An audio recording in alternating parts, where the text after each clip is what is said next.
इस देश का 90% सिक्योरिटी गार्ड को जो है ना, जितना सैलरी दिया जाना चाहिए उसका 50% भी नहीं दिया जाता है। 90%। सर जी पहले BIS था तो उसमें 15,000 मिल रहा था। हाँ। PF लेकर 18,000 था सर जी। हाँ। और जब से CISB केयर टेकर के नाम से आया सर जी, हाँ। जनवरी से, तब से सर जी हम लोग का 9,000 वेतन हो गया। हम इनके लिए सिक्योरिटी गार्ड जो है, इस देश के सभी सिक्योरिटी गार्ड, सभी ATM गार्ड, उनके लिए आवाज उठा रहे हैं। तो सही कर रहे हैं कि गलत कर रहे हैं? तो आप लोग साथ देंगे ना? पब्लिक गुलाम का गुलाम ही रह गया। देश आजाद हो गया लेकिन पब्लिक गुलाम का गुलाम ही रह गया। अग्निवीर योजना का पहला प्रमाण आप लोग देख सकते हैं, दूसरा प्रमाण अब तो देखने को मिलेगा। लेकिन अडानी भाई साहब के संपत्ति में वृद्धि हो रहा है, अंबानी भाई साहब के संपत्ति में वृद्धि हो रहा है, एक दूगो अंबानी है उसके भी संपत्ति में वृद्धि हो रहा है। तो आम आदमी के संपत्ति में वृद्धि क्यों नहीं हो रहा है? सरकारी नौकरी का वैकेंसी बंद हो गया, तबे ना मजबूरी में 6,000, 7,000, 8,000 रुपये में ये लोग काम करने लगे। भारत के धनाढ्य सेठों का संपत्ति में लगातार वृद्धि दर्ज किया जा रहा है और भारत के गरीब और गरीब होते जा रहे हैं। अभी हमारे साथ स्टेट बैंक ऑफ इंडिया, जो भारत का सबसे बड़ा बैंक है, उसके ATM गार्ड हैं। प्राइवेटाइजेशन का क्या फ़ायदा होता है, कॉन्ट्रैक्ट बेसिस का क्या फ़ायदा होता है, उसका जीता जागता उदाहरण है। इन्होंने अपनी समस्या मुझसे बताया और मैंने बोला कि मैं आपके लिए वीडियो बनाऊंगा, आपका नौकरी खतरे में चला जाएगा। बोला कि नहीं बोला इनको? ये सभी लोग हैं, बोला कि नहीं बोला मैं आपको? फिर भी इन्होंने बोला कि खतरा में जाए, नौकरी से हटा दिया जाए, फ़र्क नहीं पड़ता, लेकिन सही चीज़ों को मैं बताऊंगा। पहले इनकी सैलरी जो है 15,000 रुपया था, PF लेके 18,000 रुपया, और 8 घंटा का ड्यूटी नहीं, 12 घंटा का ड्यूटी, 8 घंटा का था पहले। और अब कितना घंटा? आज भी सर जी 8 घंटा है। 8 घंटे का ड्यूटी है। और आज कितना सैलरी है? सर आज 9,000 रुपया सैलरी है सर। और PF लेके कितना हो गया? सर 12,000 है सर। मतलब कि आज 9,000 रुपया सैलरी, PF लेके 12,000। और आज से कुछ दिन पहले कितना सैलरी था आपका? सर जी पहले BIS था तो उसमें 15,000 मिल रहा था। हाँ। PF लेकर 18,000 था सर जी। हाँ। और जब से CISB केयर टेकर के नाम से आया सर जी, हाँ। जनवरी से, तब से सर जी हम लोग का 9,000 वेतन हो गया। अच्छे दिन आ रहे हैं, 15 लाख रुपया खाते में आ गए तो सैलरी तो कंसेशन होगा ना, वो तो कट होगा ना, शायद वही किया जा रहा होगा। उम्मीद है कि ये बात जो है स्टेट बैंक के महाप्रबंधक तक पहुंचेगा और उन लोगों का सैलरी में जैसे वृद्धि होता है वैसे ATM गार्ड का भी सैलरी में वृद्धि होगा। अगर इन लोगों का सैलरी सही ढंग से नहीं दिया जाएगा, ये सही ढंग से काम नहीं करेंगे, और अगर सही ढंग से काम नहीं करेंगे तो ही तो ATM लूट और ये सब चीज़ें होता है। बिहार में ही ऐसा क्यों होता है? बिहार से बाहर ऐसा क्यों नहीं होता है? बिहार से बाहर जितने भी ATM गार्ड हैं उनकी सैलरी कम से कम 18,000 रुपया से ज़्यादा दी जाती है, जबकि इन लोगों की सैलरी कम से कम 30,000 रुपया होना चाहिए मिनिमम। लेकिन बिहार से बाहर 18,000 रुपया से ज़्यादा दी जाती है। बिहार में जो है 7,000, 8,000, 9,000, 10,000, 11,000, 12,000 रुपये में इन लोगों को खटना पड़ता है। और ये मैं नहीं कह रहा हूँ, ये खुद कह रहे हैं। आपको नौकरी से निकाल दिया जाएगा तब क्या करेंगे? सर जी कहीं मजदूरी कर लेंगे सर जी, लेकिन सर अकेला चौक पर जिस समय तक हम रहते हैं कोई नहीं रहता है सर जी। अकेला सर जी यहाँ पर करते हैं सर जी ड्यूटी। सर 10 बजे रात तक रहते हैं, जिस समय तक हम रहते हैं उस समय तक कोई नहीं रहता है। वैसे कितने बजे तक? सर जी 2 बजे से लेकर के सर जी 10 बजे रात तक मेरा ड्यूटी है। और 6 बजे से 2 बजे तक दूसरे किसी का ड्यूटी है सर जी। सर और सर जी कम से कम हम यहाँ से 30-35 किलोमीटर से हम आते हैं सर जी ड्यूटी करने। मेरा 6 से 7,000 रुपया सर पेट्रोल में ख़त्म हो जाता है सर। नरेंद्र मोदी जी बुरा मत मानिएगा, 9,000 रुपया में इनका काम चल जाएगा। अडानी भाई साहब के खाते में कितना डाले हैं आप लोग? सवाल तो थोड़ा कड़वा है, बुरा तो लग ही जाएगा, लेकिन अडानी भाई साहब के संपत्ति में वृद्धि हो रहा है, अंबानी भाई साहब के संपत्ति में वृद्धि हो रहा है, एक दूगो अंबानी है उसके भी संपत्ति में वृद्धि हो रहा है। तो आम आदमी के संपत्ति में वृद्धि क्यों नहीं हो रहा है? सवाल होना चाहिए कि नहीं होना चाहिए? अगर ऐसा है तो इन लोगों के समस्याओं का समाधान किया जाए। इस देश के जितने भी ATM गार्ड्स हैं, जितने भी, या किसी भी प्रकार के सुरक्षा गार्ड हैं, जितने भी जो प्राइवेट गार्ड हैं, वो लोग आज परेशान हैं। उन लोगों को PF सही समय पे नहीं दिया जाता है, सैलरी सही समय पे नहीं दिया जाता है, जितना सैलरी होना चाहिए उतना नहीं दिया जाता है, और मजबूरी में 6,000, 7,000, 8,000, 9,000, 10,000, 11,000, 12,000 रुपया में उन लोगों को काम करना पड़ता है मजबूरी में, क्योंकि सरकारी नौकरियां का तो वैकेंसियाँ आप लोगों ने बंद कर दिया। सरकारी नौकरी का वैकेंसी बंद हो गया, तबे ना मजबूरी में 6,000, 7,000, 8,000 रुपया में ये लोग काम करने लगे, 9,000 रुपया में काम करने लगे।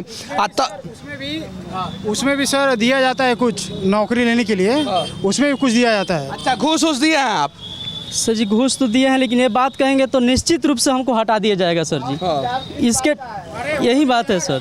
और सर जब हम ज्वाइनिंग कर रहे थे इसमें जनवरी में सर, जब BIS चला गया, ज्वाइनिंग करने के लिए भी कुछ लिया गया सर जी, तभी सर दिया गया। हम लोग ब्रांच में भी गए कि सर इससे कम से कम 2,500 से 3,000 रुपये लेना चाहिए ड्रेस देने के लिए। वो लोग बोले कि जाओ यहाँ से, मेरे अंडर में नहीं है। ब्रांच में कम लेकिन कोई सुना नहीं सर जी। हम लोग यहाँ DM सर के पास भी गए, वो भी कुछ नहीं सुने सर जी। वहाँ से भी हम लोग को कुछ रिप्लाई नहीं मिला सर। अच्छा, पिछला कंपनी में कितना साल काम किए? सर उसमें कम से कम 1.5 साल काम किए हैं सर। और इस कंपनी में 1 साल होने वाला है सर। 1 साल होने वाला है। और फिर अगले साल जो है कोई दूसरा कंपनी आ जाएगा, फिर से घूस दो, फिर से ड्रेस के लिए पैसा दो, और यही सब होते रहेगा।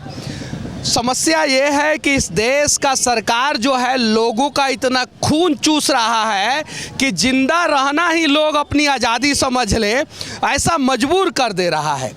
अब ये सब चीज़ों को अगर हम लोग दिखाएंगे तो कुछ अंधभक्त जो है बेवजह गाली देंगे, लेकिन सच्चाई ये है कि उन अंधभक्तों से कह देना चाहता हूँ कि अगर तुम्हारे घर वाले अगर इस मजबूरी में किसी ATM के किनारे जो है ATM गार्ड बन के काम करेंगे, ज़रा सोचो उसके दर्द को समझना पड़ेगा कि नहीं समझना पड़ेगा।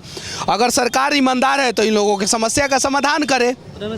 उतना में सर जी कुछ नहीं कर पाते हैं। पहले बहुत कुछ कर पाते थे, अब कुछ नहीं कर पाते। इस देश का 90% सिक्योरिटी गार्ड को जो है ना, जितना सैलरी दिया जाना चाहिए उसका 50% भी नहीं दिया जाता है। 90% सिक्योरिटी गार्ड का सैलरी कम से कम 30,000 रुपया होना चाहिए, मिनिमम 30,000 रुपया पर डे। 1,000 रुपया से कम में काम चलेगा? आप लोग बताइए, चलेगा?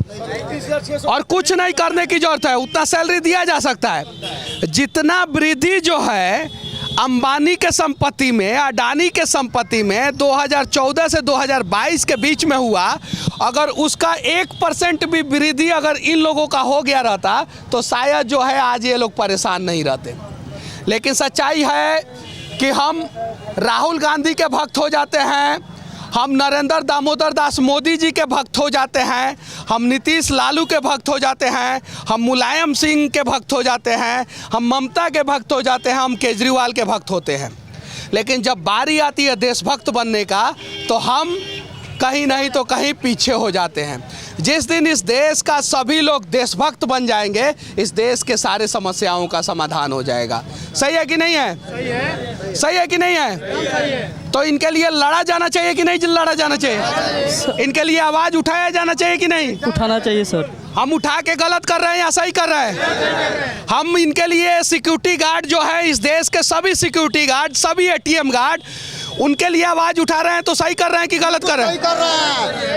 तो आप लोग साथ देंगे ना? और जिनके जिनके मुंह में गुटखा है वो गुटखा प्लीज फेंक दें। विनती है आप लोगों से, विनती है। और ये भी सर, आपका भी नौकरी खतरे में आ जाएगा, तभी कैमरा के सामने आइएगा। कितना सैलरी दिया जाता है आपको? 9,000 रुपया जी बस जी। और PF? PF आपको 1,600 रुपया कटता है। 1,600 रुपया PF लेके जो है 12,000 रुपया हो जाता है। जी जी, 12,000 रुपये। कितने घंटे का ड्यूटी है? 8 घंटे की। 8 घंटे का। 3 गार्ड है इसमें? 2 गार्ड हैं। 2 गार्ड है। 2 से 10। 6 से 2 और 2 से 10। 10 बजे के बाद 10 बजे बंद हो जाती है। बंद हो जाता है जी। तो आप लोग ईमानदारी से काम करते हैं? जी, अपनी ईमानदारी से जी। पहले कितना सैलरी था आप लोग? पहले 15,600 था। BIS कंपनी थी, 6,600 देती थी। जब से केयर टेकर के रूप में ये आया है CIS भी, तब से हम 9,150। अग्निवीर योजना का पहला प्रमाण आप लोग देख सकते हैं। दूसरा प्रमाण अब तो देखने को मिलेगा। ये लोग तो आम आदमी ना अब सिक्योरिटी गार्ड बने हैं। बाद में जो है अग्निवीर जो है वो आके यहाँ पे उतना ही में काम करेंगे जितना में ये लोग काम कर रहे हैं। देखिए श्योर है 2008 एकदम का ज्वाइनिंग है। हाँ। 2008 का ज्वाइनिंग है सर हमारा। 2008 का ज्वाइनिंग है। इतना ज़्यादा विकास हुआ आप लोगों का, इतना ज़्यादा विकास हुआ कि आज 9,000 में काम कर रहे हैं। 2008 से 2022 आ गया और आज 9,000 रुपया में काम कर 600 कंपनी पेमेंट बनाती है। 28,600 कंपनी का पेमेंट बनता है, जिसमें हम लोग को 9,150 रुपया दिया जाता है। जरा सोचिए, मैंने क्या बोला, 30,000 होना चाहिए। 28,600 रुपया का सैलरी बनता है इन लोगों का और 9,000 पेमेंट किया जा रहा है। यार देश को लूट रहा है सब ये सब, और तुम लोग जो है ना, तुम लोगों के वजह से मुझे गुस्सा इसलिए आता है कि ये फलाना जाति के है, ढिकाना जाति के, ये हाई है, ये हाई है, ये हाई है, ये हाई है, इसलिए गुस्सा आता है। जिस दिन ये सभी लोग इस धरती पर सिर्फ दो ही जात है, एक अंबानी वाला, बम्बानी वाला, एक अडानी वाला और एक गरीब वाला। उन लोगों के लिए सरकार की योजनाएं आती है, गरीबों के लिए नहीं आती है। जरा सोचिए, आप लोगों के आंखों के सामने ये बोल रहे हैं कि 28,000 रुपया इन लोगों का सैलरी बनता है और 9,000 रुपया मिल रहा है। जरा सोचिए, ये तो कहीं नहीं तो कहीं गलत है ना, गलत है कि नहीं है? बिल्कुल बिल्कुल। कल आपके बच्चे के साथ ऐसा ही होगा। भारत आज़ाद हो गया 1947 में, 1947। पब्लिक आजाद नहीं हुआ है, हाँ। आजाद हो गया, पब्लिक आजाद नहीं है। नहीं है। 1947 के पहले देश गुलाम था, देश के लोग गुलाम थे। 1947 के बाद देश आज़ाद हो गया, देश के लोग आज़ाद नहीं हुए। सबसे अच्छा शासन अंग्रेज शासन ही था, ये गवर्नमेंट शासन अच्छा नहीं है। अंग्रेज शासन ही अच्छा था, जो पब्लिक गुलामी रह गया, पब्लिक गुलाम का गुलाम ही रह गया। देश आज़ाद हो गया लेकिन पब्लिक गुलाम का गुलाम ही रह गया। हमारे देश में आज़ादी बस नाम का हुआ है, रियलिटी में अभी पूरे भारतवर्ष। आप लोग इतने सारे लोग हैं, खड़े हैं, सुने हैं क्या बोले हैं ये? 28,600 रुपया इन लोगों की सैलरी बनती है और 9,000 रुपया दिया जाता है। कितना बनता है? 28,600 बनता है ना, और दिया कितना जा रहा है? 9,150। 9,150। और देखते हैं कि इन लोगों को कौन निकालता है कंपनी से। देखते हैं, आप लोगों के लिए जो होगा वो करेंगे। आप लोगों के लिए हाई कोर्ट में हम लोग केस करेंगे कि आप लोगों की सैलरी क्या मिलनी चाहिए और क्या मिल रही है। जहां तक होगा वहां तक हम लोग लड़ने का प्रयास करेंगे। विनती करना चाहता हूं कि हर गलत चीज़ों का जो है, आप लोग राजनीति से ऊपर उठ के, राष्ट्रवादी बन के, देशभक्त बन के विरोध कीजिए हर गलत चीज़ों का। बस बाकी हमारा ये प्रयास कैसा लगा आप लोग कमेंट करके ज़रूर बताना, और हो सके तो जहां भी आप लोगों के आंखों के सामने गलत हो उसके खिलाफ आवाज़ जरूर उठाना। और किसी पार्टी का भक्त बनने की ज़रूरत नहीं है, बनना है तो देशभक्त बने। जय हिंद।